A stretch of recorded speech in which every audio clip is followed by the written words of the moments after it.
It's Open House Thursday on Your View. Welcome to the show. I am Murayo Afolabi, but as always, I have the ladies with me. What get in the building? Yo. How you doing? I can't imagine I was in dream world. I was. So, did I mention your name? How you doing? I didn't even remember what on the show. I'm fine, you know. Two things. Today is my nephew Made's birthday. He's 29 today. Happy birthday, He's 29? Yes. Oh my goodness. Why can't he supposed to tell his age to Nigerians? Are we supposed to hide it? 29, he's quite young. Yeah. He's young, Abby. Yeah. Really? And a very focused young man. Very focused. I know he will not be watching, but maybe people will tell him that. Auntie called out his age on yes, TV. so congratulations, Made. Fantastic. And one more thing. We have our celebration dance competition on Saturday at the shrine. Yeah. So all of you ladies, if you don't come, I'm not going to talk to you again. No, me, We'll I'm be there. going to Scotland today. I won't be around. I know that you will be forgiven. Yeah. I will forgive you half because I know you are traveling, just half. But the rest of you, plus your view pidgin, plus your view English, all of you don't French. come. All of you, your view French, if you have your view French and your view. Just announcing it. I'm announcing it. I will put it on the platform. It's on Saturday, 12 noon, shrine. Okay. You don't come, I cancel all of you in my mind. Hey, girl. Alaja. Nima Akasha Zibiri, how are you? I'm fine. It's your very I did that okay to this. Yeah, I know the nice dress made by her name just Sakpamidoro. Well, I wanted to say thank you to Mrs. Harriet Ogbobine for the book she sent to me. The book is called Knowing 23 Keys to Dealing with Issues in Relationships and Family. And if I were to read a book quickly as I read this book, because she made it so easy to absorb.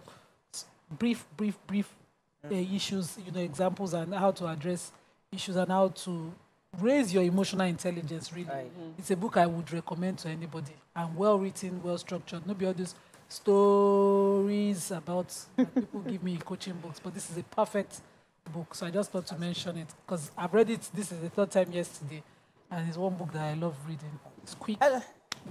Hello, Mariam. Love your outfit. Thank you. Yes, I wanted to talk about the pants, actually. So they're my husband's pants. And he was like, oh, I love them. They will fit. I tried to put them on. They didn't go past my knees. But today, I can wear them comfortably with extra space. Because of just because of my new lifestyle. So, on my upgraded lifestyle. Yeah. What is it? Can you tell us? Yes, I've been talking about it, my 75-day challenge. So it's a lifestyle reboot.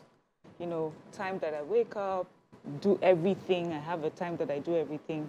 So I make sure that I'm putting my exercise, my diet into consideration. Reading, yes. Reading. In fact, YK. So I started off with just walking 10 steps. But now I'm going to the gym 3 times a week. I'm doing Zumba once a week. I'm still doing my skipping in the morning. So I'm just I'm just excited. Doing exercise at home. And it's really paid me, It's really paid me. When will I start exercise? When will I start? I even sent her the link. She's just not serious. The same one you sent me, right? The same one I sent you. Actually, the one you sent me, I was using it consistently. I don't know what happened. When there's a break like this, it's difficult to go back. That's it. The step so that's why I try not to break. Even if it's 30 minutes in a day, I just do something. I'm so like proud today, of you, today I woke up quite late, but I still did my skips. So yeah, at least I try to do that. The jump. My excuse is that I'm up every day. Mariam is not up every day like I am. I am up every day, actually. I just don't come here. Her excuse with Tokwe is that I'm not Tokwe. I'm not Tokwe's mate. No, her excuse is that she's up every day and everybody else. We all wake up every day. Yes, and I wake up early. The day you don't wake up is wahala. That means you don't go. Yeah. So we all wake up every day. So my own is, when I wake up, even if it's 4 a.m., I will still do my stomach exercises. Let me tell before I come here. One story. It's Afojudi.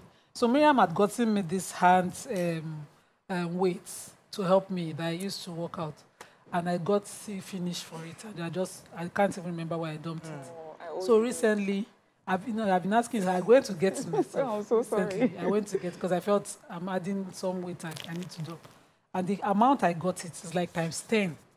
The amount Miriam had gotten, I was like, that's the price you pay for finish.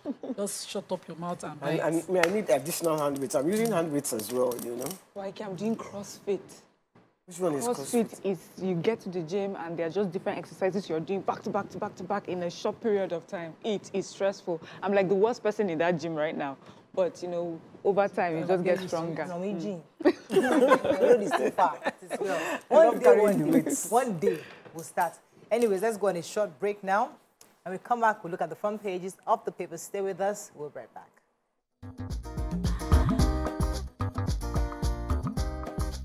Stay tuned. Your View will be right back.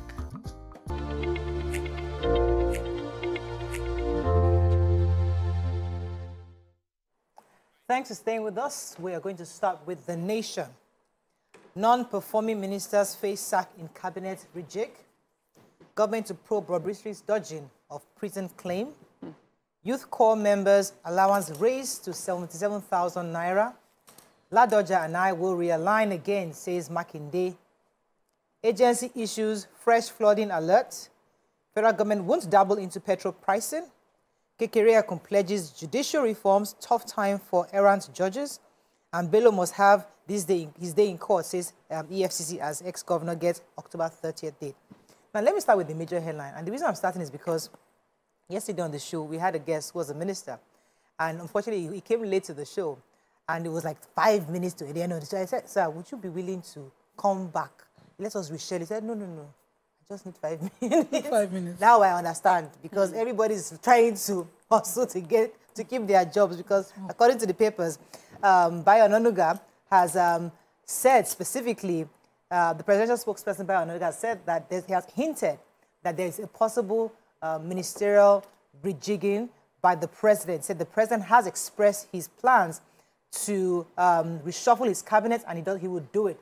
He says, I don't know whether he's going to do it before October 1st, but he will surely do it. He has not given us any timelines yet, but he will do it. He has expressed his plan that he wants to do it. So this was yesterday when Onanuga was being interviewed, and we saw lots of ministers trying to get some airtime just to remind the president of the work they've done. And I mean, it would be great to have Hadiza to see the KPIs that was considered before the imminent reshuffle will be announced. Yeah. See how so let me take the CJN. So we have the 23rd CJN now confirmed by the Senate yesterday. So she was before the committee of the whole, and they confirmed her as CJN after she answered all the questions. According to them, acquitted herself of all the questions. It means she did excellently well. Well, so we have the new CJN, Justice Kudirat Kekereakun, and she has a new portfolio for herself. She says that she will have zero tolerance for corruption, and so she will have a committee within the NJC, that's the National Judicial Council, that will deal with the performance evaluation, and what we do is assess judgments delivered, and also they will have speedy sitting over petitions before the NJC. He said, what I know is that we are even making moves to tighten that performance evaluation process so that we can, when judges submit returns, for instance, and it's not about quality or quantity, it's also about how they carry out their responsibilities. You know, there have been allegations against the Supreme Court justices, especially during elections. We have these conflicting judgments, and some people are alleging different things, but she says she's known for her integrity and her discipline, and that she would not allow under her watch any of such allegations or against the judiciary. So she would make sure that there's continuous evaluation of them. She also expresses her gratitude to the President, Bola Ahmed Tinubu, and the National Assembly. And she says that she expressed her gratitude against for them passing the bill of salary increment for judicial officers. She also emphasized her stance against corruption and talked about reducing some of the matters that come on appeal to the Supreme Court, because there are so many. She says she would have advised on increasing the number of judges on that bench, but it's not about the number, it's about the kind of petition. So it's about restructuring things that come, kind of appeals that come before them. Okay. And she said, plenty. She has just read The Nation. She has laudable things, and I'm more than impressed about her appointment. Congratulations. Okay, so I have the federal government won't dabble into petrol pricing. The federal government says it will not intervene in the ongoing controversy between the NNPCL and Dangote refinery over petrol pricing. This was said by Mr. Onanuga. He says that the Petroleum Industry Act allows NNPCL to operate independently despite being owned by the federal, state, and local governments. He says that private marketers who find NNPCL or Dangote prices too high can import fuel and sell it at a reasonable price that benefits customers. He also said that, that, as we know, it's a deregulated market, which ultimately benefits consumers if price war starts. As far as this government is concerned, the PMS regime has been deregulated. Dangote is a private company. We should not forget that NNPCL is a limited liability company. Whatever controversy both of them are having is their problem. So I find that quite interesting, actually. You know, this NNPCL is almost like the Trinity, you know, 3 in 1, 1 in 3, you know, yes. The more you see, the less you yes. understand. Try every Do you know day. that I've removed my mind from NNPC? I'm just tired. You say NNPC, I've removed. I don't listen to him. They seem to be like a cult. Or anybody else. Going back and forth. Shall I give us petrol? Simple. That's all. Okay. Because they will just you turn mad. The punch. Let's move on. Sorry, I was going to take the Ladoja. Oh, go ahead, Waki. Oba Ladoja turned 80 yesterday. He was greeted by the president through Bayo Ononuga. And my interest... First of all, he was made a first-class Oba... I'm sorry, a crown-wearing beaded Oba by the Olu Ibadan land on the 12th of August. But then it was him and Ladoja. Ladoja was begging him that, Makinde, sorry, Oba Ladoja and the governor, Makinde, Makinde was begging him, saying, if I've offended you, I begged you. When I offend you, I begged you. That Ladoja was instrumental, was the midwife that made him governor in 2019.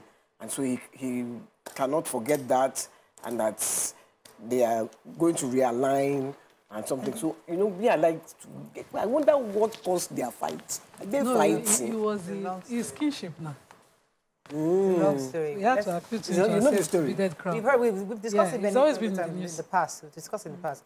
Let's move on to the punch, because it's not our hot topic today. Because I know you are very interested in getting the juice. The juice The punch of the story. Cabinet shake-up. Tinubu demands 46 ministers fresh scorecards as lobby begins.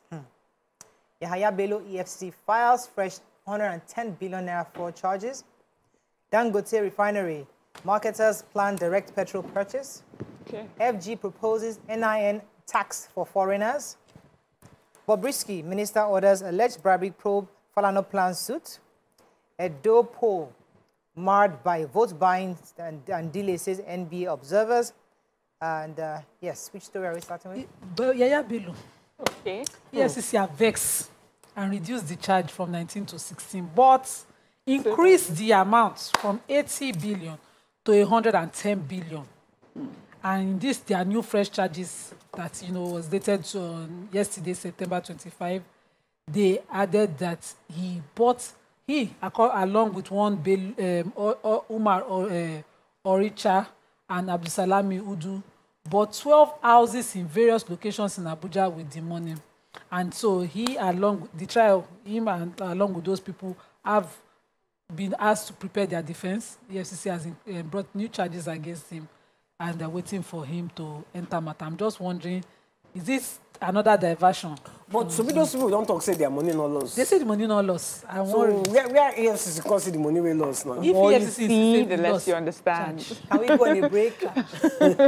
When we return, we'll go deeper. Stay with us. We'll be right back.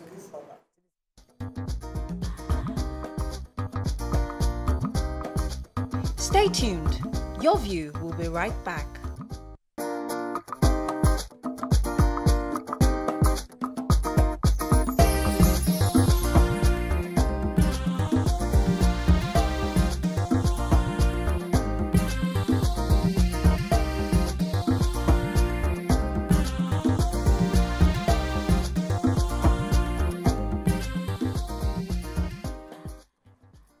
Thanks for staying with us. We're still reviewing Punch story, Waki?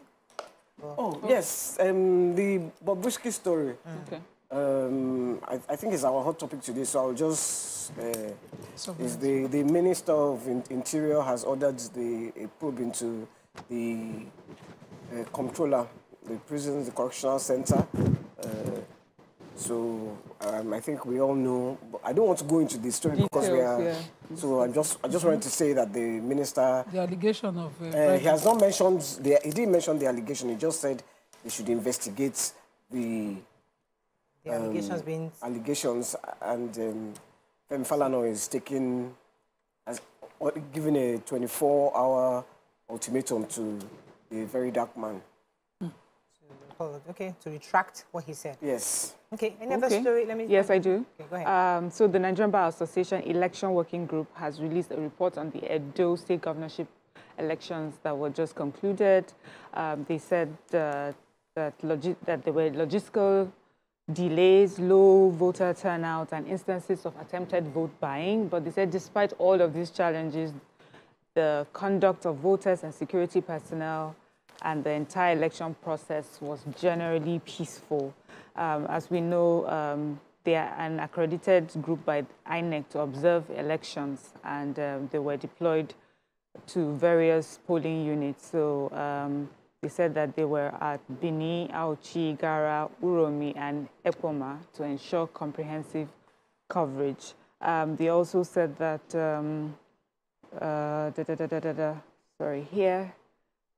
they mentioned that there were late arrival of materials in some polling units. That significantly hindered the smooth commencement of the voting. They said in areas like Esako West, Esan Northeast, voting began on time, but in other places like Ego Ward 1, there were no materials or INEC officials at all. But interestingly, they said in general, it was a good and peaceful election process, low turnout. So the Federal Government's Council, that's at the Federal Executive Council, is proposing an amendment to the National Identity Management Commission Act to allow foreigners living in the country to be issued the NIN, and also they're saying that the bill is to pave the way for the taxing of foreigners living and working in Nigeria. And they tax as they are, I'm just wondering.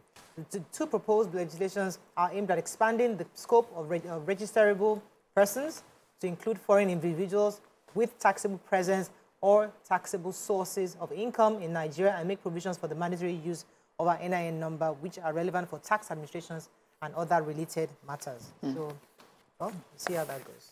Moving on quickly now to New Telegraph. Let's find a story we've not taken. Yoga. Other exercises can curb urinary inconsistency, study says. Newly confirmed CJN kicks against corruption, frivolous orders by judicial officers. And presidency, federal government won't intervene in NNPC and go to refinery fuel pricing controversy. Okay, which story? Yeah, the yoga story. A new study has found that yoga and other exercise regimens might work in controlling urinary incontinence. Researchers at the Stanford University report that 12 weeks of yoga practice reduced incontinence episodes among participants by an average of 65%. The equivalent of taking a drug. So, those of you that have incontinence, if you do yoga for 12 weeks, you will be okay. Tighten. Nice. Yeah. Maria, that's for you. Yoga is very easy. I know you don't have incontinence problem, but it's still... Did I complain to you that I have... No, it's not. Yoga is Why did you mention my own name? No, because you haven't been exercising. You are an animal, you don't exercise. And then I exercise. Is there you did it as you? I'm not Mariah. To you. I've got some pads for you. I wasn't even thinking about the incontinence. I was just thinking about the exercise. Let's understand. No, but I even thought she was doing like your menopause fighting. No. Vanguard. Panic in 11 states as release of water from Lago Dam begins. 25 observer groups thumb down Edo election. October 1st protest, #end bad governance. Organizers propose virtual meeting with police. Bobrisky in trouble again for allegedly bribing EFCC officials with 50 million naira. There's a Catholic Church to Tinubu speak out on fuel price controversy. Tinubu won't interfere in Dangote. I think he has already spoken. And FG raises NYSC members' allowance by 133% to 77,000 naira. Okay. Congratulations to NYSC people. So the federal government has approved 133% increase of there are many of the allowance of the National Youth Corps members starting effective July, so they go back date payments as they enter October, so now money don't fat. Don't worry, because I experienced it when Jonathan was president, when I served.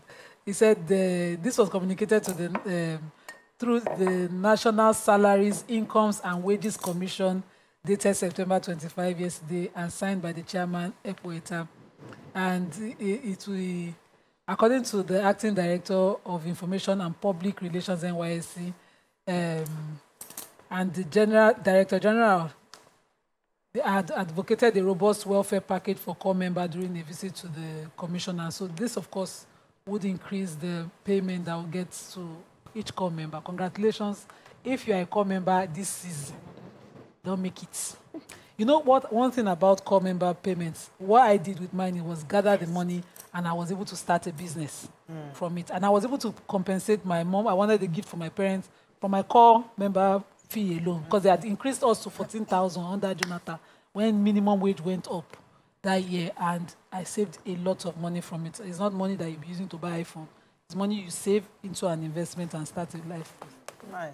Okay. Different story. Which story? Very briefly, the 25 observer groups have thumbed down the Edo elections. They have said that where they had problem with was with the collation at the centers, and that the election itself was okay, but when it came to collating, there were too many discrepancies, so they have given a thumbs down. Which is a bit different from the one I just read. Yeah. They gave them a thumbs up. But I have the story here. They're saying following torrential rains and, as we know, the recent devastation that happened in Maiduguri in Borno State, as a result of the release of water from the dam, they're asking Nigerians in littoral states. I had to go and check littoral, so just low-lying places. So they're asking that they are at risk of, facing a similar tragedy, as there's going to be a release of water from the Lagdo Dam in Cameroon. So a warning is being given out by the Nigerian Hydrological Services Agency, NISA. They're saying that 11 states approximately will be affected by this release, and the states that are likely to be impacted are those that border Benue River, including Adamawa, Taraba, Benue, Nasarawa, Kogi, Edo, Delta, Anambra, Bayelsa, Cross River, and River States. So they're advising people in these states, as well as officials of government at all levels, to heighten their vigilance and implement appropriate preparedness measures to mitigate potential flooding impact that may arise due to the increased flow levels of major rivers during this period. So the rivers are definitely, the levels have risen, and then there's going to be water that will be released from the Cameroon Dam. This is double impact. And the flooding is really getting worse, because we didn't have, one of the papers we didn't have today, I read about the deaths in Ibadan. Yes. In Ibadan and story yesterday. Kebbi, was it Kebbi? Okay. Kebbi states. The flood already. They are flooding, They are not getting even the kind of attention that Maiduguri got. Yeah. So they're just warning people to, leave those areas, and government, I hope government's also putting in place shelters that people can move to, during this period. So Cameroon is already releasing water, but yes, they're already, imagine if they release that once, and it will still... Yeah, but what we're saying that the levels of the rivers in our country is high. So even that gradual release is already the problem. Okay, I think that's all we can take, because the only story really is all about the cabinet reshuffling. But are you guys looking forward to having... I'm looking forward to seeing if Beta Edo will be brought back. Of course not. You don't want her back. The paper says she's suspended. Of course, she's suspended, but it's no, has her matter cleared? Has not cleared. I don't know. But so why don't bring her back? They have to clear her name first. Me, Muriah, I would just like to see her, hopefully, to get another chance. No, but if they have not cleared until her name is cleared, I think it's not something she cannot be brought back. Yeah. Everybody's entitled to their opinion. Yeah, I agree with you. But we are just querying it just as... Let me see who else I'm interested in. Okay. Let us go on a break. Not talk of Bojabi Amile and the BRI. So I was listening to the radio today and in the Guardian now. What happened to it? So they're looking at the office of the chief of staff being For who? swapped. So the really? Yeah, you didn't read the Guardian detail. Hey, you have the story. You have a, Okay, so the suggestion, some offices. There is Guardian. No, now you know, say we were not going to talk about it. Now you go can ahead. talk this area way. Yeah, go ahead. So I just brought that up. The office of chief of staff, for whatever reason, is going to be likely. So Guardian is suggesting the offices that will be swapped, and Batunde Raji Fashola might likely take over from the chief of staff. Is being positioned for that, according to Guardian again. Okay, we'll see how that goes. Let's wait for the list, the rejigging. That one for immigration. Ministers are just shaking up and down. For the Minister for Information, Interior, I'm surprised that there's a, because that's a performing minister. So they might give him a new portfolio. If you're performing somewhere, they might give him a new portfolio. They should not disturb his portfolio. If they give him a new portfolio, it will be bad if he's performing well. Then you don't put somebody that may not fit. Putting structures in place. If you have put a structure in place and it's functional without you, I can move somewhere else. No. Please stay there and make sure that you maintain and sustain it. Inside the minister now, they can't even name 10 that he knows. We don't know them. Yes, they are not engaging the people. They have not been engaging. The one that is paining me most is that young man. Why is he paying you? Because I expected more. What do you mean by that? For whatever reason, I expected him. Pantami was in our faces when he was minister in the same capacity. When what? We were constantly querying him, constantly. You're just there. No engage. I did not feel him. Let us calm down. Let me to find myself. So who can you mention inside? Who can you mention inside? The president finally. It's only in Syria. Inside 46 ministers. Tell me the ones you know. 46. Are they up to 46? Because we only know 3 or 4. Even the ones for but at least we know Bosuti. We know his name. We know because he was promising. We know Keyamo portfolio. We know aviation. All of us are Bande. Should we make it our hot topic? Nigerians call it which minister do you know? All should be our hot topic. Let's think about it. Let's go on a break. When we come back, it's Thursday. We'll be right back.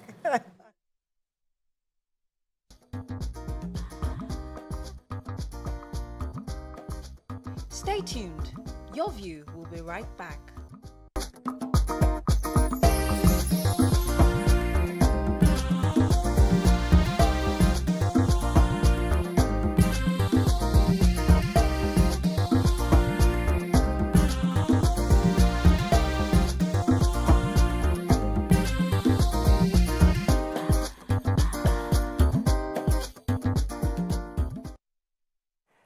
Thanks for staying with us. Before we go to our hot topic, we have our guest with us.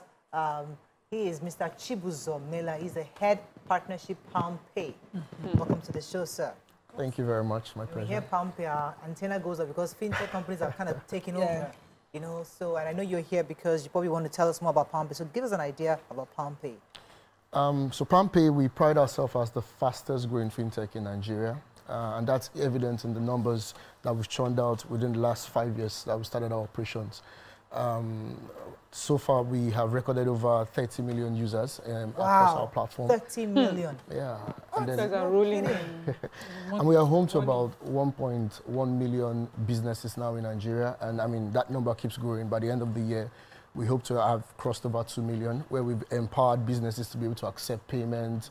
We've also enabled some businesses to also be able to efficiently give out cash, become the mini ATM on the streets.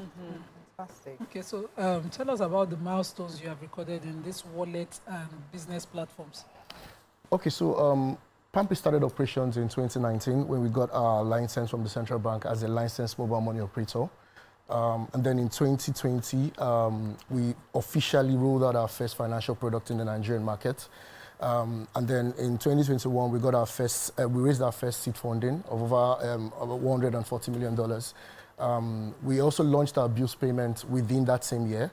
And then recorded, in 2022, we recorded 10 million users across our platform. And then from that, in that same 2022, we also rolled our operations from Nigeria to Ghana.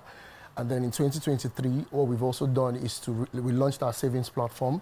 In 2023, in September 2023 specifically, we recorded over 30 million users and 1.1 million businesses that we've onboarded. And then in 2024, we were recognized by GSMA as in their State of Industry report as a key player in Africa driving mobile money operations, right? And then we also were recognized by CNBC and Statista as the top 250 fintechs in the world globally. And just 9 fintechs were captured in this report. And it's also worthy to know that we're just 3 from Nigeria that are also captured in this report as well. I wanted to say, some people say that fintechs are, because of fintechs, a lot of fraud is happening. What would you say about that? I would say it's because of fintechs that fraud have happened, right? What has happened is we've seen an increase in the adoption of digital payments. Now, with that adoption, right, because we've started going into new markets, right? You begin to see new threats to fraud, right, compared to the way it used to happen before. So we've seen new threats to fraud. So at first I said the growth in terms of digital adoption. Secondly is also limited awareness. Right, so with the new markets we're going into, and just not the fintechs alone, even the banks, right, there's limited awareness to customers not understanding what we should watch out for phishing sites, for social engineering and the likes. I also advocate to the economic condition, right, so the more that we continue to experience economic hardship, what happens is that more and more customers are prone to fraud scheme. So you have people see, for example, you hear that, oh, if you put your money here, you could double it by 20% without first asking certain questions, right? People become vulnerable to doing such things, right? But I won't, what has also happened is also worthy to note that the fintechs, the banks are also learning the new trends. What we've also seen is huge investment in terms of improving KYC, improving our cybersecurity, improving deploying fraud. I mean, in Palmpay, for example, we've improved tremendously know your customer, right? We've also invested heavily in our fraud detection. Now we're deploying behavioral fraud monitoring solution that monitors users as they use, and then when there's that spike in terms of transaction, why it raises an alarm to say what's happening here. Is this a genuine transaction or has something changed? Right. We're also raising awareness because it can, no matter how you have deployed efficient solution, if that awareness is not there, people will continue to fall for fraud trends. And then, I mean, in this year, the CBN has also, CBN and law enforcement have also helped tremendously. We've seen they've been effective in terms of the monitoring, in terms of rolling out policies to govern the way that fintechs and banks operate in this year. Okay, could you tell us about the new USSD service that you just rolled out, and how does this benefit users? Okay, so we recently launched our USSD star 861. For us, it's a great achievement because it helps us to go into new frontiers. In the last 5 years, we achieved our numbers leveraging purely digital mobile apps. But now we're going into the feature phones. We want to be able to get to the last mile. We want to be able to get to those rural communities, have them be able to transact efficiently and effectively. A lot of persons have not embraced financial product because it's been very cumbersome. But what we've been known for is to demystify payments. We've been able to simplify how you're able to make payments from person to person, how you're able to pay your bills. I mean, if you've never tried paying your bill on Palmpay, I think you should, because when you're buying airtime, you don't need to pray, you don't need to hold your breath. If you're paying for discos, even as we're all in bad A now, you don't need to hold your breath. You're almost certain that you will get your token, right? And I mean, really? Yeah, yeah. I mean, you don't want to. Anybody can pay. Anybody can use it. Well, you have to, with our USSD now, it means you can just with any phone you can dial. But if you're not a Palmpay user, then you probably need to get onboarded as a Palmpay user to be able to do that. But what is also worthy to note is that what we're driving on our USSD is accessibility, convenience in terms of payments, and then we want to be able to reach the last mile. Whether irrespective of the kind of device you're using, you're able to make payments efficiently. Fantastic. That's interesting. So, I mean, I like that. I like you giving us some of the benefits of this. Are there any other benefits that the USSD can provide for us? I think I missed one part, security. So, I mean, with the getting to new markets, there's also then talk about security, right? So to be able to protect these new users from fraud. So we're also deploying in terms of the behavioral monitoring solution that we've deployed to the USSD to be able to also monitor what's happening there. And I mean, the CBN has also put limits in terms of transaction amounts that you're able to do to also reduce the exposures to fraud. What we're also doing is to improve KYC, right? So that what is KYC? Know your customer.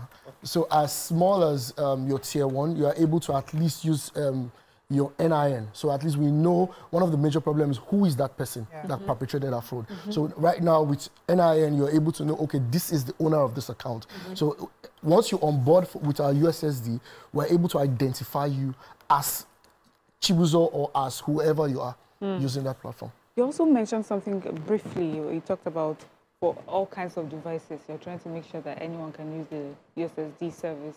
So even if you don't have a smartphone, is this something that you're working on? Can you elaborate on that, please? So with our USSD, right, you don't need a smartphone anymore. If you don't, I mean, with a feature phone, with on the street they call it Palasa. With a Palasa phone, you are able to transact efficiently. I mean, today, if you look at the vulcanizers, the tomato seller, they all have Palmpay accounts, right? So what happens to that tomato seller that doesn't have a smartphone? How should I make payments? So with that, all you need to do is just dial *861. You get your account number, and you're ready to receive payments. I mean, you could get transfer from any bank to that Palmpay account. You get your alert real time, and where you need to move money seamlessly, you are able to move money. And the bill payment that every of our users have enjoyed on our platform, right? You can also make such payments via that USSD with your kind of phone. So let's talk about security for those people. You know, most of them are not. To use a smartphone means that you're a bit smarter. Yeah. And so the fish seller, for instance, who has a USSD account can be prone to fraud as well because they can just leave the Palasa phone somewhere. What are the security features to ensure that they alone can access their account via that USSD?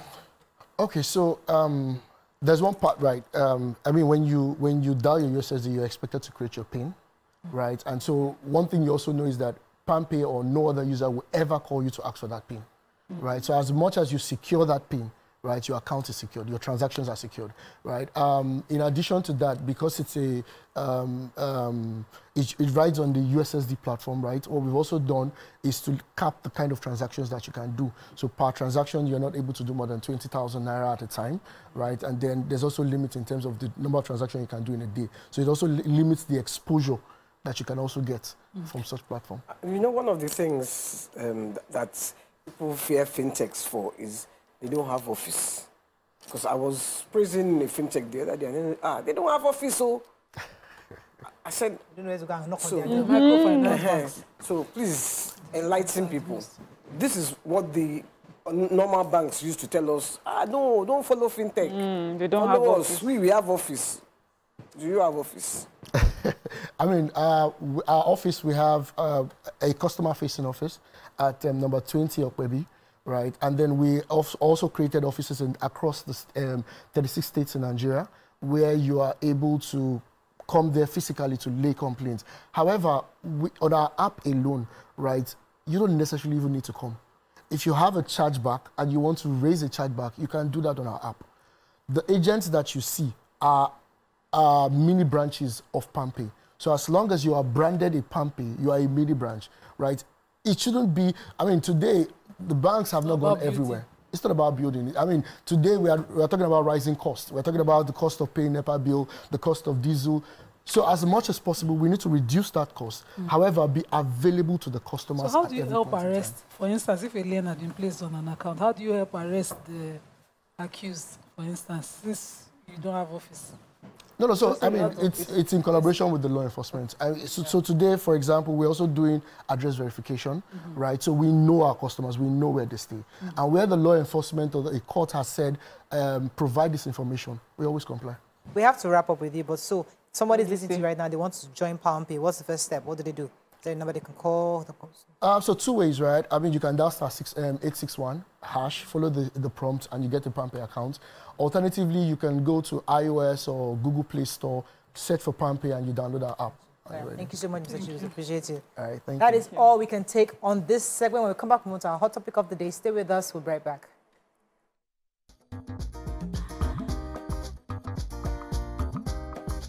Stay tuned. Your View will be right back.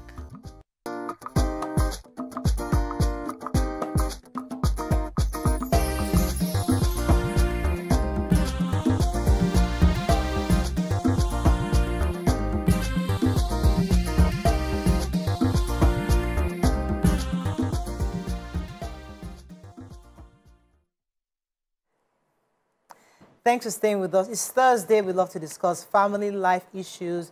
And today, one of the major trending topics today is about the Nigerian crossdresser Bobrisky, who has been alleged to have gotten away from staying in sentence at the prison, because according to a blogger, Mr. Martin Vincent Ose, popularly known as VeryDarkMan, has alleged that Bobrisky actually had paid 15 million naira to a prison controller to get an apartment next to the prison. That was what the VeryDarkMan had alleged. Also, after the allegation, obviously, the EFCC have instituted investigation on his allegations. Also, the Minister of Interior has also instituted an investigation to the allegation of the fact that Bobrisky was not allowed to complete his sentence in the prisons. Now, there are so many angles to this story, and the reason why we're talking about it is because it raises quite a bit of questions. Issue of corruption in our system, issue of the fact that some people seem to are more sacred than others. We know that this has happened with politicians. I mean, but sometimes when it happens to certain people, we have to think about it twice again. And obviously, there have been so many angles to this story. The other angle, there was a different angle. Please remind me, there was another angle where, yes, Mr. Femi Falanas, who's an SAN, according to VDM again, had alleged that there was a situation where he had offered to help him get a pardon, a presidential pardon for that matter, at a cost. Now, these are all allegations. Of course, the lawyer has immediately sent a letter demanding a retraction the next 24 hours, saying that Bobrisky had called out for his son, that's Mr. Falanas, that's probably known as falz, and asked him for his assistance. And obviously, he helped him and said, listen, the best we can do for you is see what happened. Falz said that he asked him for money, and he has refused to even give him the money. So Falz didn't even confirm if there was any conversation on 10 million naira or not. But the point is, as I said, this situation has raised quite a bit of dust, because now the major agencies are investigating. We are waiting to see what happens. But we'd like to hear Nigerians' thoughts on this. You can call us on the numbers on your screen, 081-0764-1679, 090-241-63440. You can also tweet to us at TVC Connect. Please hashtag YourViewTVC so we can read your tweets. This, as I said, is a hot topic everybody's talking about. People are passing around the videos. Nima, let me let you go for it, because you're the lawyer amongst us, and I know you'll be able to set the pace on what's been said and what's going on out there. Okay, at least as much as I know about it from the VDM episode, thanks to my husband, I usually don't follow them because it can be quite... no, I don't know. I'm not interested in that. They're back and forth. Sometimes they're just playing games amongst themselves, and you'd have wasted time. But my husband was on top of it, saying that, there's allegations that are very damning about our institutions. And that worried me. So I listened in. As much as it is for now, they're still basically allegations, so we'll leave them as allegations. But VeryDarkMan's allegation of, shots, how will I put it, cutting corners in the system should worry us as a nation. And I like the fact that immediately investigations have started within the EFCC, also within the Ministry of Interior, especially in the correctional, what's the proper word? Our custodial and correctional facility, and whoever heads it in Abuja right now. So VeryDarkMan had, for whatever reason, gotten hold of an audio where Bobrisky the basket mouth Bobrisky. We don't know if the audio is even forged, because these days AI. I would rather it's forged, but so. I have reasons to believe that it's true. Okay. I tilt towards believing the audio. I listened to it. He played it. I listened to it, and I have reasons to tilt towards it. I feel that you know, there's something we call in Edo, someone in a bad market. You know, that kind of person, because people get helped every day, but they help Bobrisky now, reach a ton, Abi ton, or Hashim ton. Them ton. Everything scattered, you know, and so everything, she just kept ranting like a bird. In the audio, she allegedly paid for a charge to be reduced within the EFCC. Charge reductions happen every day. As a law student, the first thing I learned was how to draft effective or defective charges, how to take out some charges. So if somebody can come on a plea bargain and they'll say, okay, we'll drop this charge for you as opposed to this. But whether payments are done for it is something I, as a lawyer, have not experienced within the system. So they drop charges every day, nothing new about it. You can be arrested this morning and prosecution, the investigating officer can look at the case, go to their superiors and they'll say, okay, let's drop this and give a warning. Even within the NDLA, all our security agencies can decide this person, for whatever reason, let's not pursue this. If it comes as a returning offender, then they can decide, oh, this person is criminally minded. But not every day they arrest you, you go to, no, that's not how it works. Okay. So charges can be dropped every day. But he is now saying, you know, it can also be just a boastful thing. That I paid for my charges to be dropped. You know, it can be it can be exaggerated. Maybe you gave a gratitude package and you say, no, to tell your friends so that he can carry weight. You can say, I pay 10 million, 15 million, just so that we carry weight, so it's possible. Somebody else is continue later. Your thoughts, Miriam, or why you want to jump in? Yeah, first of all, I wanted to say the VeryDarkMan didn't make the allegations. What he did was he played the tape. Everybody else has concluded the allegation. He just played the tape for us to hear, and we have all now said, this is what happened. Of course, yes, he said he's worried about the correctional center and the other one, EFCC. Their own role.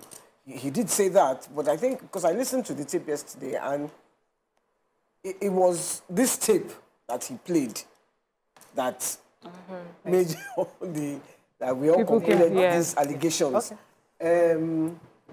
Because I've also watched a video where they asked him to come in to EFCC and says he's not going because they were arresting him. He doesn't trust them. That he doesn't trust them, you know.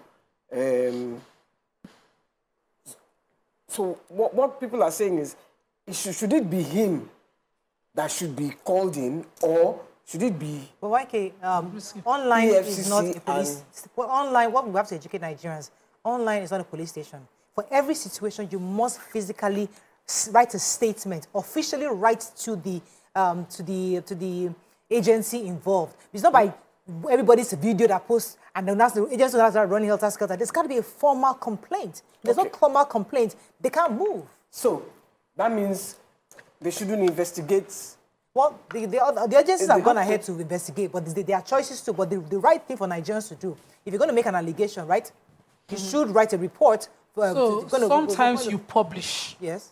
If you have evidences, sometimes you publish before you go. Okay, so he has published. So that your evidences are not buried. So what he did is published. There's nothing wrong with what he's done. Shouldn't he now report officially to the police? But then, that I do not agree with him saying I will not show. I think what he should do, now that he's published, is have a team of lawyers ready on standby to ensure that they are doing the right processes, motions before the court to get him out in case of any victimization. But we know how the system works. Fisayo Shoyombo, a legitimate journalist, carried out an underground investigations of our custodial system, then prisons, with mics and video and evidences, and uncovered a very, very strong team of corruption when the Minister for Interior was Aregbesola, and nothing came out of it. And so, you know, that kind of distrust of the system is blatant. This is the time when they should be doing laundry, image laundry, extreme one. Right now, with what he has published, that's what VeryDarkMan has published. Right now, they should carry out investigations with names and scapegoats. People who will be held account of any misdoings under their watch. That's how let me come to you, Mary. Okay, so, my thoughts. So, for me, I don't want to burden myself with the technicalities of who should have spoken, who should have gone to the police, who shouldn't have. But, from the audio that we listened to and the allegations that were made, unfortunately, being fully Nigerian and having lived in this country my whole life, it didn't come as a shock or a surprise to me. Corruption is something that we're dealing with a lot in this country.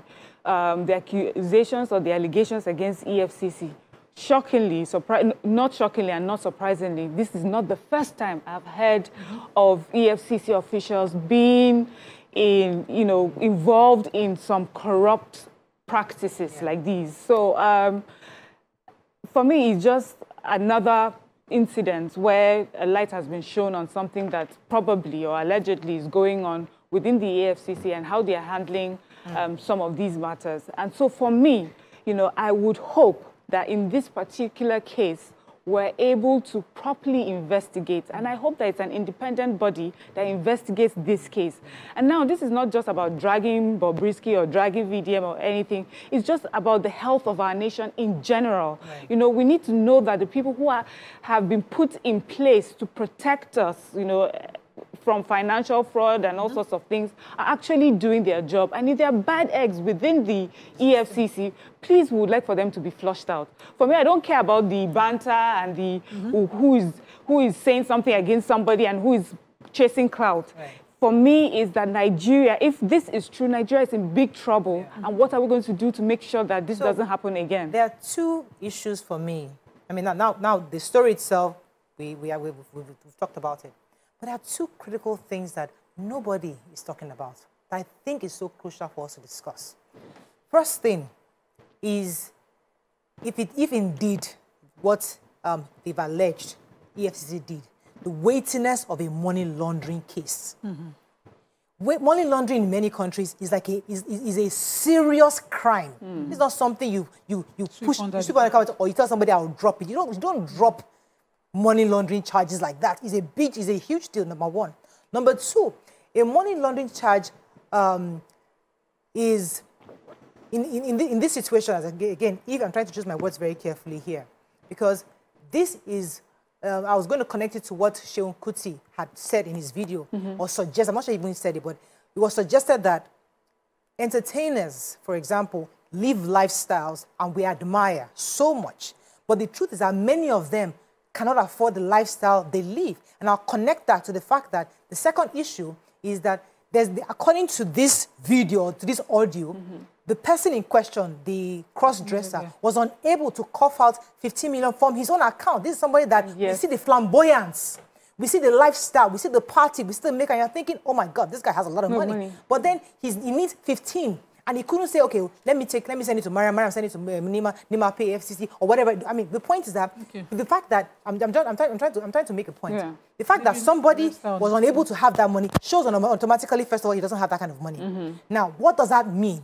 According to linking again to what Sheun Kuti has suggested, that many of these celebrities, possibly all these entertainers that we see that are flashy, may be possibly be involved in money laundering possibility. Now, if there's a money laundering case, if EFCC has said, according to this video, that there's a money laundering, that's a major issue we should be focusing on. Yeah. If all this spraying, and they said that is besides the point. Where is it being laundered from and to? Yeah. That's the real question. Yeah. Okay, so sorry, I just wanted to correct you. It's not that he didn't have 15 million in his account. It couldn't be. It's because he was under investigation. The account was frozen. Okay.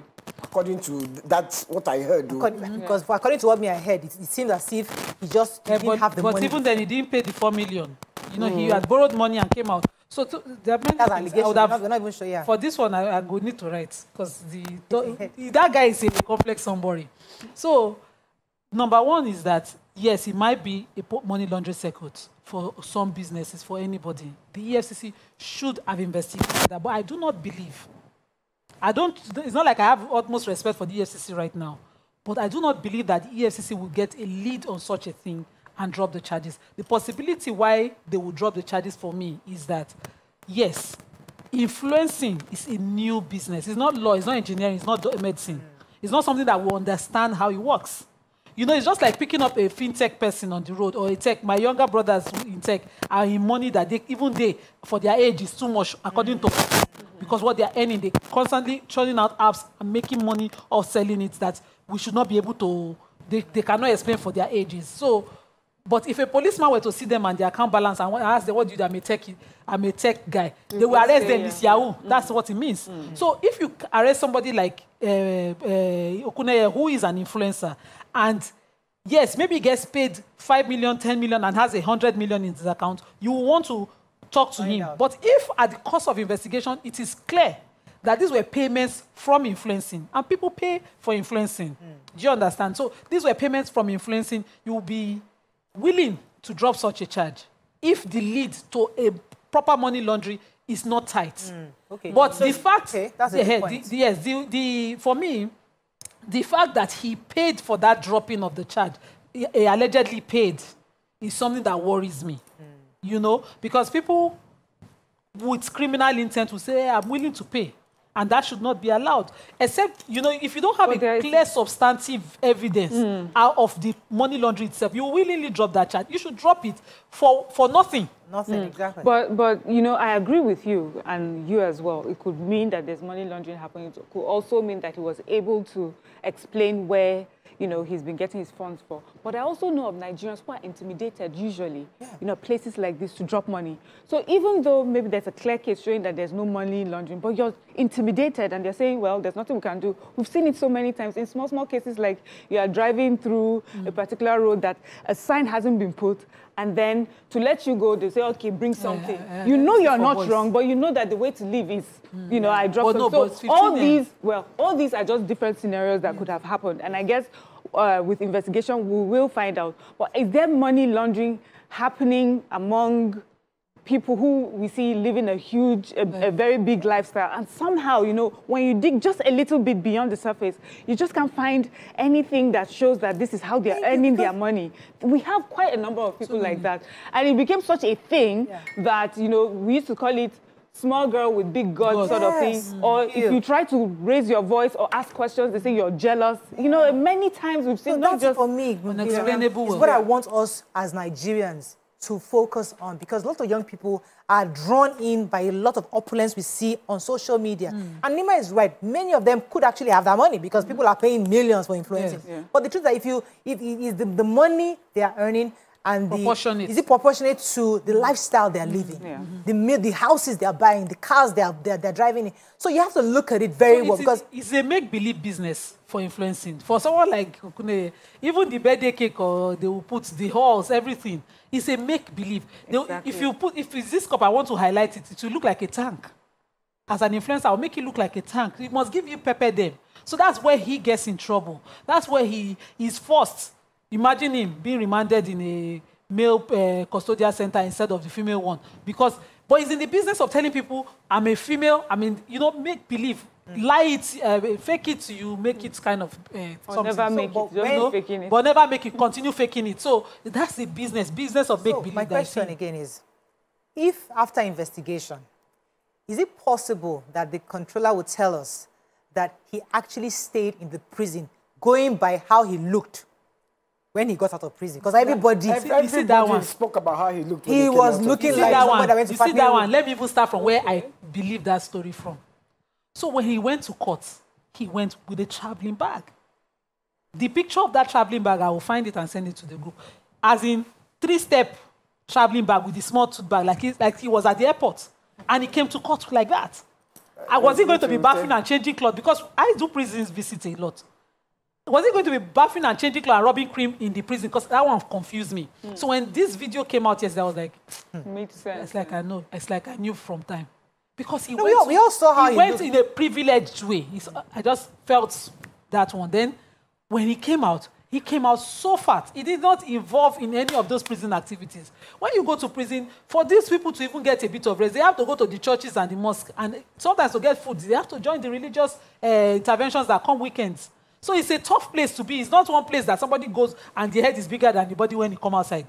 Sorry for my, you know, the way he came out. He came out like he was pampered. So for me, without any doubt, I would not believe the custodial, what's the head of the custodial, Controller General of the Custodial Center without video evidence. And And I doubt that they have CCTVs within the prisons. And Without proper video evidence, I won't believe. Made me a bit suspicious then was when James Brown went to see him. And But he didn't see him. You know, and he stayed there. He was taking pictures with the prison. He didn't want to see him. He came to see Bobrisky, but he didn't see him. He didn't get to see him. So I wondered at the time, what happened? Why wasn't he allowed? Because you're allowed visitors in prison. Yeah, but they're not friends. But they're not friends. That one went to gloat. That one went to... So that's why this what is worrying is the videos coming out. There's a new guy who posted videos yesterday and audio saying he was chatting with him at the time and he had pictures at the time, dated pictures and audios dated, you know, showing that he was chilling somewhere better. And he was so boastful. I was like, oh my goodness. All right, so I guess we can wrap up on this because pretty much it's really just... We didn't talk... What does the angle? Yeah, the other angle, which is the Falanas involvement. A lot of people are looking at it as if the lawyer himself committed a crime. For me personally, I think he just provided services. Yeah. Everybody has the right to a lawyer, and your lawyer will provide you services. That's how I see it. And of course, dealing with lawyers, when you make some allegations, they are, you know, they would respond immediately. So that's the only place I would say VDM should have put that into consideration. Knowing that these are the sort of people he will be dealing with. Is there sorry to cut you off. Ma'am, is there a moral question to be answered where people say, okay, the person, in case it happened, because we are hoping it didn't happen, you know, is it possible? Let me rephrase my question. Is it possible for any lawyer at that level be of an SAN? Is it possible for a lawyer to say, okay, let me find you a presidential pardon for spraying? I mean, because if I was an SAN, would I be willing to say, okay, YK, you've been sentenced 6 months for spraying? Would I go and look for presidential pardon? Is that something? I'm just asking. Is that something worthy of a presidential pardon? Because there are people in prisons that need presidential pardons. That they real presidential pardons. I'm just thinking. I'm not questioning about the SAN in question. I'm just saying, talking about it generally. Is that something worthy? Is there a moral question to say, okay, no, I won't go and be looking for presidential pardon for that. Please serve your sentence, or okay, let me see what other... Okay, so from what I understood, it's not that he did not serve his sentence. He just does not want the ex-convict on his head. And from what I understood, it's not that there were other options. Like, that's the only way you may be able to get the ex-convict taken away from your name. That's actually... So that was the only thing. And off record, talking about moral... question. For me, as the lawyer, I would look at other cases where people who have done the same thing have sort of gotten off scot-free, or they paid a fine, or did community service. For spraying of money, I think it was a bit too much, what the sentence that was given to him. I believe it was too much. I believe that he would have gotten community service, any other thing, because it was a first-time offender. That was the first time that you had caught him. And not so long after, especially that not so long after, another big personality was seen that way, and he got off by paying a fine. So I can understand how a lawyer would say, okay, because I agree to this may have been too much of a sentence, let me see the only way that you can get a pardon for that. So, but for the money laundering, I don't think that was what was on the table. Speak in defense of Femi Falana, you know, because I know him, and I do not think he would be involved in any... Of course not. That is a person, a bad market person. You know, so I read the pre-action notice of falz, you know, and I think that here, is somebody reaching out? So Femi Falana, yes, is an SCN. He doesn't believe or play in this, but his son is an artist and plays in this circle. So Bobrisky is just privileged to have access to the SCN through his son. And the son said in his reaction that he reached out. He reached out to him. I don't want to read the old notices. When somebody reached out to you, now pardon is the only thing that gets you off the list as an ex-convict. And you know, an ex-convict is limited in the kind of things they can pursue nationally. You know, as a deterrence in our system. And what he went there, just as Miriam said, even at the time when he was prosecuted and convicted, we sat on this table and I took the stand that no, Bobrisky was just, you know, picked. It's a crime everybody does. It's something that was minimal, but to place an ex-convict title on him after is something you will willingly pursue a pardon for. Now you will pursue it through a firm that you know can access and get it. And that was the Falanas. Yes, and so the prestigious practice that he runs is one that you willingly go. It's just that this mouth again, they shut up. That's the only problem. We have to go on a break right here because I have to get our still call him ex-convict too. No, he finished. They didn't get the pardon now. They didn't get the pardon. No, so he didn't get that pardon. So let me go on a short break. When we come back, we'll open our phone lines for our viewers. Stay with us. We'll be right back.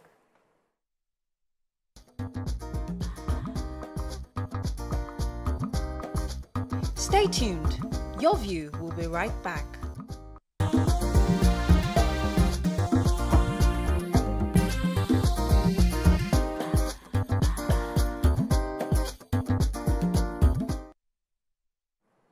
Thanks for staying with us. So joining the conversation, it's our Thursday. We have a guest co-host with us here. She's a graduate, not a co-host, a guest. She's a graduate with high honors from the Harold Washington College and Business Management degree from University of Phoenix in Chicago. She is passionate about business designs and advancement leading to sustainable growth and development for African women, as she continues to build and mentor young girls and women across the business ecosystem. So she's joining here today because she is the owner of the premium coffee, Happy Coffee, and the convener of the Lagos Coffee Festival. Welcome to the show. Thank you. Princess Adeyinka Tekena. Thank you. So, good to have you. Yes. We'll talk about your coffee later because I know you're into coffee and I love coffee. But first of all, we're discussing Bobrisky before you came in because, we're having different angles, and I'd like to open our phone lines for our viewers to call in. 081-0764-1679, 090-241-63440. You can also tweet to us at TVC Connect. Please hashtag YourViewTVC so we can read the tweets. Remember, this is Your View. We're not talking about the people. We're talking about the issue around the people. We don't try to castigate people. We focus on the issue. So the issues around is the possibility of money laundering charges, the possibility that somebody was paid 15 million to do that. So these are the issues that we're discussing. And if in the fact it happened, how do we prevent it going forward? Because what can the government do to nip it in the bud? What were your own thoughts when you heard about this story? I think, looking at social media and all the allegations flying around, I like to believe all the parties involved need to, and I like the fact that yesterday there was also news by the government trying to investigate this. I like to leave things to investigation. I know that people might not be too comfortable with the outcome of whatever it is, but there has to be an opportunity for the entire matter to be looked upon from every angle. Yeah. And that's where I don't like to jump into any kind of conclusion on what happened. I like that. Yes. It's good to know that. Okay. I just wanted to say, the parties that need to be investigated are the EFCC and the prisons. Absolutely. Those are the people that we need to... Very important. They leave every other investigation. Those two bodies, investigate them. Leave every other person, whether it's Kenekon gave him 2 million or Kenekon gave him 8 million. That doesn't concern us. That doesn't. It is our system. Yes. Let me take this call from Adeyemo, calling from Makode. Thanks for calling. You're live. Good morning, my lady. Good morning. That's a bit. Thank you. I want to comment on this Ukulele issue. Yeah. In fact, the BDM, what they have done is really of great help to Nigerian if it can really be properly checked. Because, like the other time I went to our correctional center to do a program called Practical Mother Guidance and Counseling. What is going on there is not something that we will be proud to say this is Nigeria. I say everybody that is involved should be brought up to safety. It should not be swept like the other cases that most times whatever happened in Nigeria, male family, everything will go down the drain. Please let them check so that it will serve as a deterrent to all those other people that are involved in all this kind of shit. Thank you and well done, ma'am. Okay, thank you very much. So there's also the angle of the comments people were making on social media. People were like defending, saying, "Oh, leave this person alone. They didn't kill anybody." People did not focus on the possibility of a charge here. They were just saying, "Leave this guy alone." What are your thoughts of the thinking of Nigerians where on social media? How did that make you feel? No, it's a difficult thing because everybody's reacting immediately to what they're consuming immediately.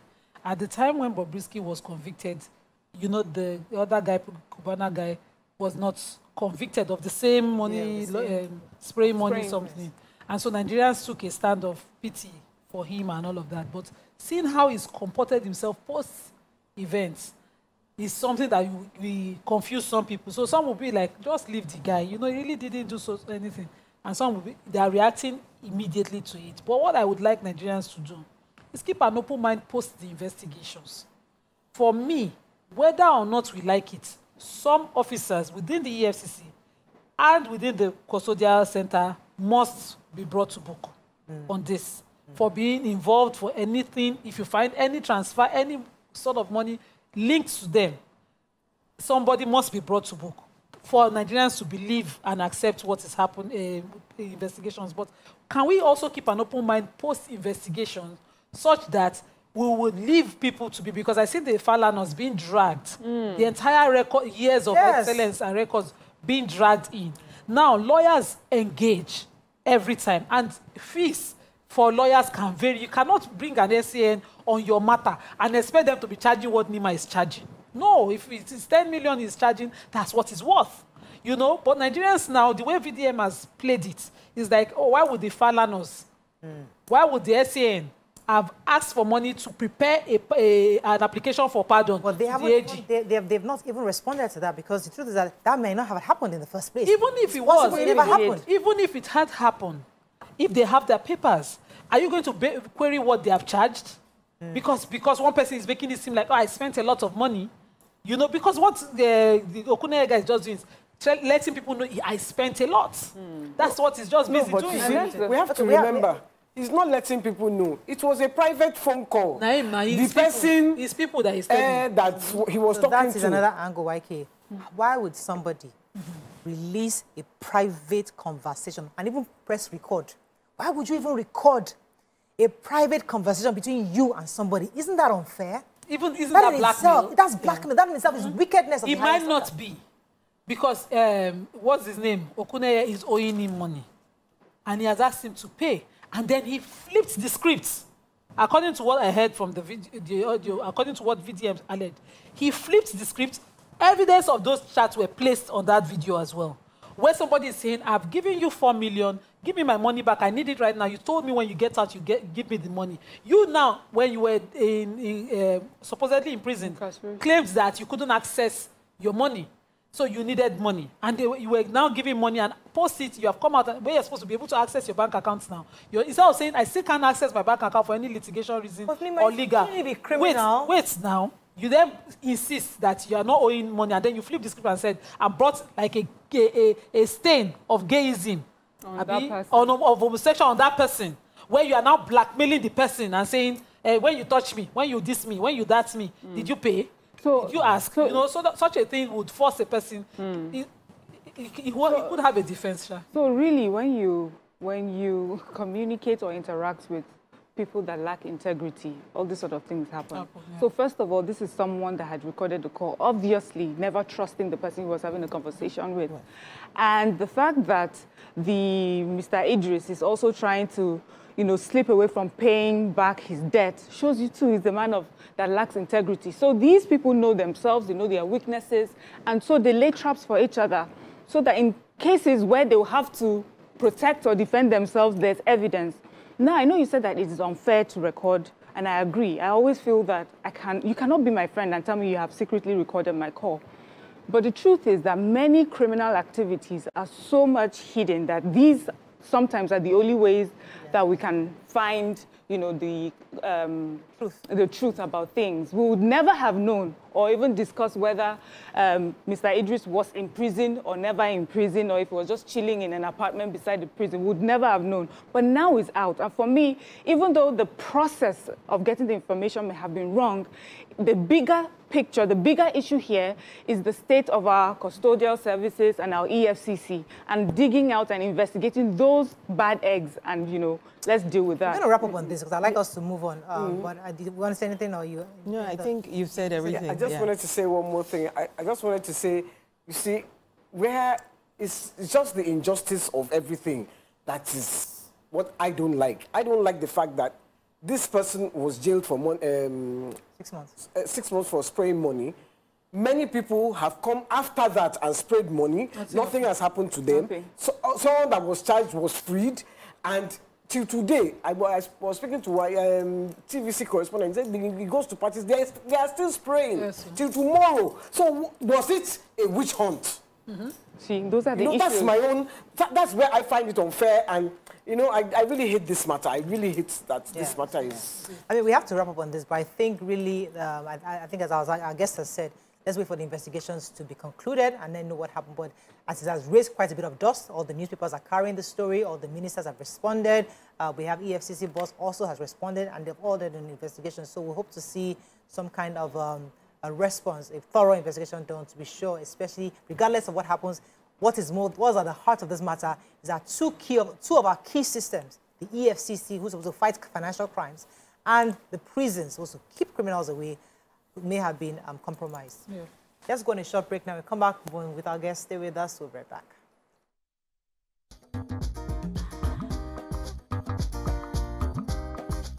Stay tuned. Your View will be right back.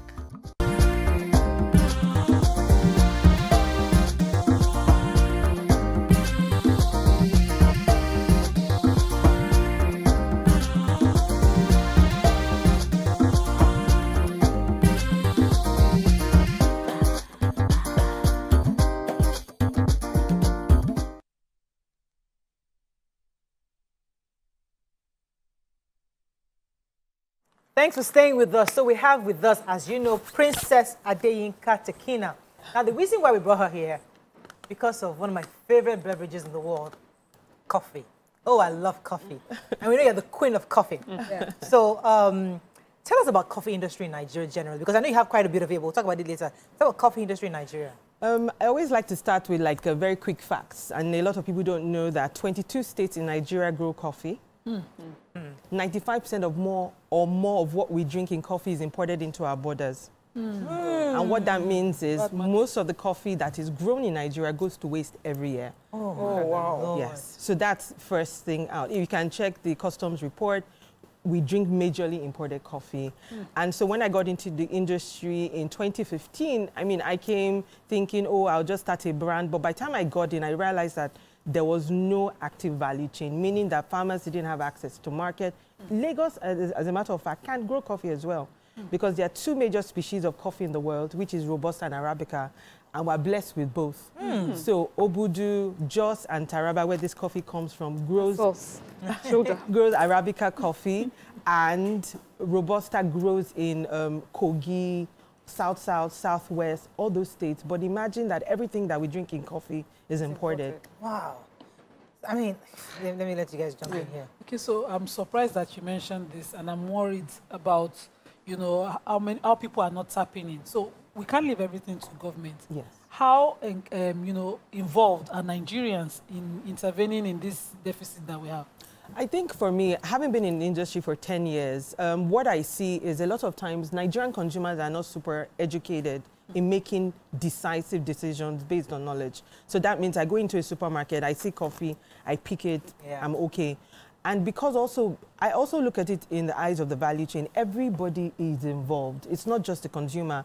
It's a value chain and there are stakeholders. And the stakeholders usually start from the government, because governments need to create policy. So for example, as an entire nation, we do not have one national policy that protects coffee. And what that means is coffee can come into our borders with no respect to local content, local farmers. So what it means is, look, for example, I always say this, what oil is to Nigeria is what coffee is to Brazil. Their GDP is majorly on coffee. Coffee is the second most traded commodity in the world after oil, second most drank drink after water. In every home, there is a semblance of coffee. If you go to any kiosk, any malam, any mama in Nigeria, currently, you will see coffee. But why are we importing coffee into our borders when our backyard is filled with what we call in agriculture black oil? That's number one. Number two, Nigeria currently sits coffee under trade and investment. Coffee is an agricultural product or commodity. Why is she still under trade and investment? Because it's just exports the coffee bean. Initially, we were one of the highest exporters of coffee in the early 70s till we found oil. So what that means is, for now, coffee should have been moved under agriculture that would allow her to have research, have a commodity board, a lot of exportations can be done, investment in terms. But currently, we don't have a national policy. And what that signals to the private sector is we won't invest. We will not. So in the past 30 years, there hasn't been $1 of investment in the coffee value chain in Nigeria. That's what I would love use to build the entire South. That was cocoa. So if you taste the coffee that we have in Nigeria, a lot of times when we have sent our coffee from Taraba to analysis across the outside the country, they always say it has a cocoa taste, and it's because coffee and cocoa used to go side by side in the early days, and a lot of the taste that it gets from the soil. So, and I have been clamoring for this for the last 10 years. 3 years ago, we were in the National Assembly trying to defend a policy for coffee. We do not know where that policy is. So for me, all the stakeholders need to be involved, especially the government. And that's the first rule. We need to have the president, you know, we've gone everywhere. The head of coffee has come to Nigeria 2 times that I know of. I was in his delegation. He has tried to talk to government officials, but I think this is the time we needed to take it to the office of the president. There has to be, we have to look into coffee as a trading commodity and also as a local commodity for us. Let me go on a very short break. When we come back, we continue this conversation. Stay with us, we'll be right back.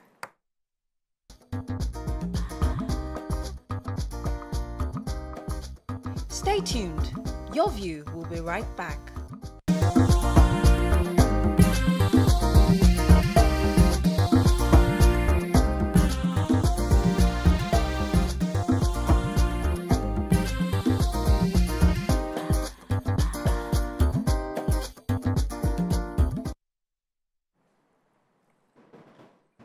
Thanks for staying with us. So we say invest in Nigeria, and this is a woman who is Nigeria's brand indigenous premium coffee company owner. And because she did not pay for our marketing, we'll mention your brand name, but we just have to celebrate you because we like the fact that you're going into places that people aren't. So you talked about the challenges that we need policy. We need to be backed by federal government.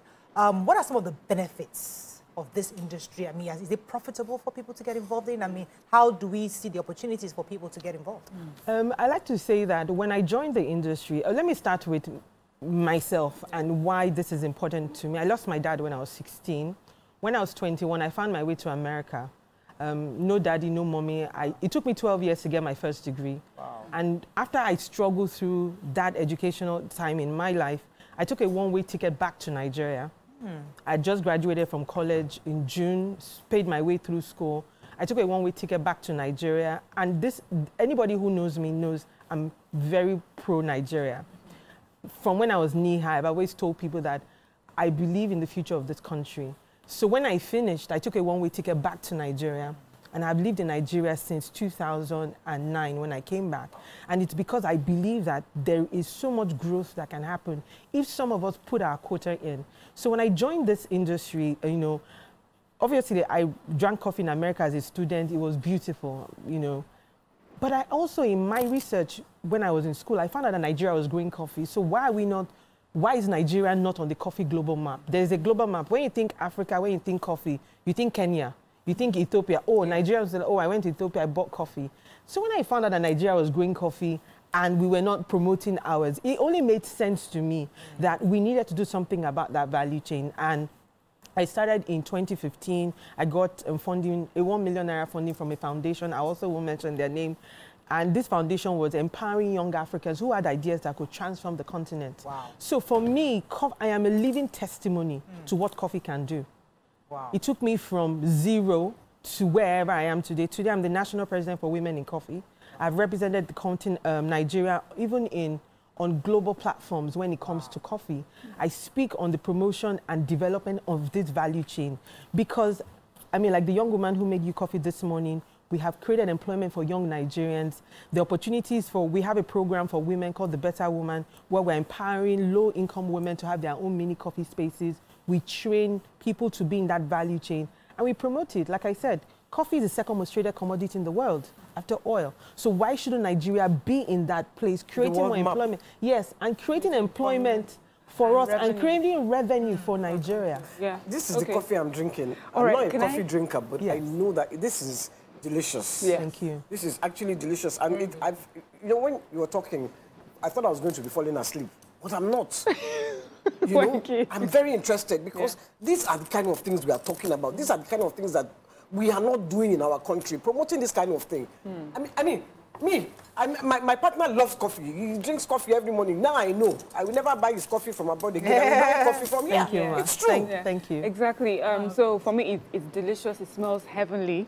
But I wanted to ask, because I'm quite interested, like in the health, side of a lot of these things. And we recently found out that sometimes some of the coffee that we import, there are all sorts of chemicals in it, insecticide, pesticides, and I'm wondering what quality of coffee we have here in Nigeria and how is it different from the one abroad? That's in terms of health. For me, I think one of the most beautiful times to be alive is now, because there's just so much work going around us as a country in terms of entrepreneurship. Now, this coffee that you see here is what they call green coffee. Coffee comes like a cherry. It looks like a grapefruit, and they come in shrubs. And then once we harvest, we remove the skin and we get into green coffee. Now, from this to roasted coffee that you're having this morning is just one process. I remember when we were trying to start processing our own coffee, we went everywhere even to look for funding. Nothing, absolutely nothing was available for me as an entrepreneur. But over the years as well, there's been a lot of side stories or myths around coffee. And it's because a lot of Nigerians have access to what we call instant coffee. Yes. That's why. And instant coffee is a processed type of coffee that requires a level of chemical preservatives to get it to that point. But where we are is what we call fresh brew, which is coffee straight from the farm to your cup. So I always liken it to orange juice. There is juice out of a box. There is juice that is freshly squeezed. You can't pay some of us to drink juice out of the box. So this is so this is coffee literally so how come freshly they have from three farm to different cup? colors? So what happens is when we go through the roasting process, because they also have different characteristics when they're being planted and all of that, you will see the different colors here. But generally, it's a roasting process. It takes about 7 minutes to get to this point from here. So, and this is what, this version is about 7 minutes. This goes to 8 minutes. So depending on the roast that you want, burnt. The manufacturing setup, how, is it expensive? Is it huge? Or is it something you can do like in a small space? You can do it in a small space. We have different models that we've created as well. So if you were looking to starting your own coffee business, I mean, I've been here, I've committed 10 years of my life. And I always say that I'm committing the next 10 years before I run for the office of the president to building, and that everybody who knows me knows that. Nigerian deserves great leaders. Yes. And I think the future of our leadership will come from entrepreneurship. So I'm willing to dedicate another 10 years to building the strongest and the most powerful coffee brand out of Africa, out of Nigeria to the world. And when we have done that, the setup is, I would say, before machines were invented, people were drinking coffee. Yes. Yeah. So we can teach, I mean, I hand roasted for 2 years before we got a grant to get us a machine. So it's not in the fancy, no, you start from where, and that's how I started. I started with 1 million, our brand has done, numbers. Yeah. So that's, like I said, I am a perfect example and a living testimony that on this continent, in this country, entrepreneurship can thrive. Start from where you are and build up. And that's Can what I just believe. ask, this green coffee, Yes. a lot of people that drink coffee, they prefer the ground one. Yes. And they don't have the machines to grind. Yes. How would they? We do that as well. So if you want grounded coffee, our factory does the grounded packs as well. We are NAFDAC approved as well. So we have different styles. Some people buy it from this, roast it by themselves at home. Some people buy this. We supply to supermarkets, just improving the quality of drink. So since coffee Can I just see that one? Yes. Since coffee is, this. there are other big brands that deal in coffee. Yes. How are you penetrating, how are you getting market people to pay, buy it for your own products internationally? Now, there's a lot of issues at home. I don't like to look at the international market as, I mean, we got an article written by about us about 3 years ago. They called us a Starbucks copycat. Nigerians were upset, like, why would you even do that? But I say, they say imitation is the best form of flattery. Starbucks is someone that also inspired my journey as well. But for big brands, for us, it's a journey. So it's not starting now. We're building the premise for a big company, and we're doing it little by little from an indigenous brand. Penetration would happen eventually.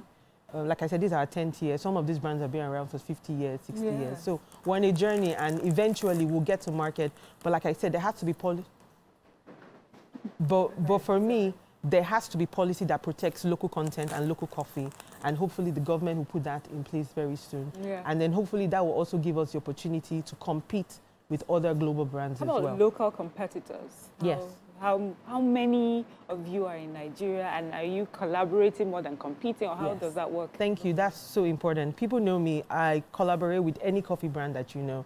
I think that all of us need to together build this space, and that's why we started the Coffee Festival as well. I know every brand, coffee brand owner in Nigeria. I call them, I reach out to them, because I feel like we need to band together to build. So I never look at them as competition. The only competition that I look at is the FMCGs. They know themselves. There needs to be, it's something like what happened to cassava. FMCG? Fast-moving products that do coffee. We will not mention them, but they need to be someone. Yes, they need to be someone. There has to be policy that protects local businesses, so that more young women like myself can get into that value chain, or men, or whoever needs to be there.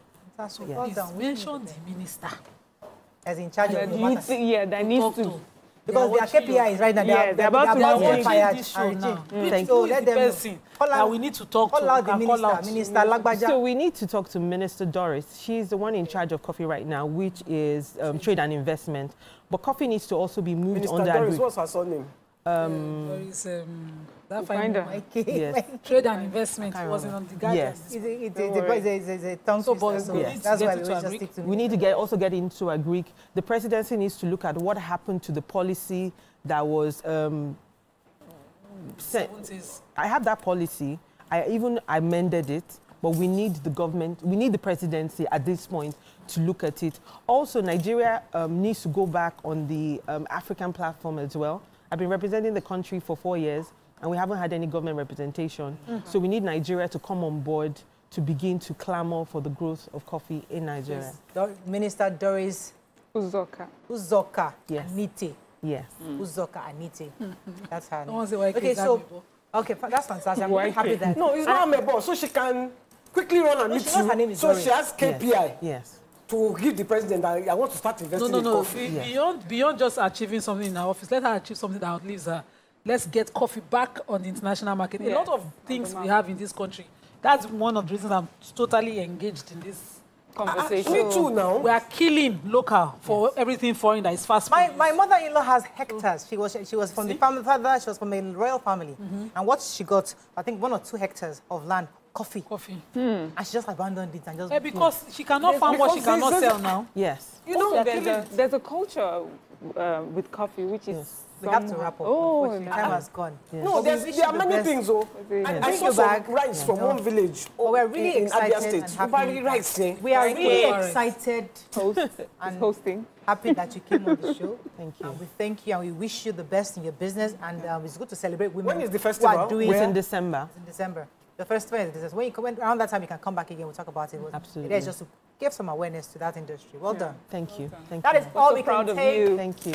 on the show today. Hope you learned a few things as we have. See you tomorrow. Bye for now. We learned many things today.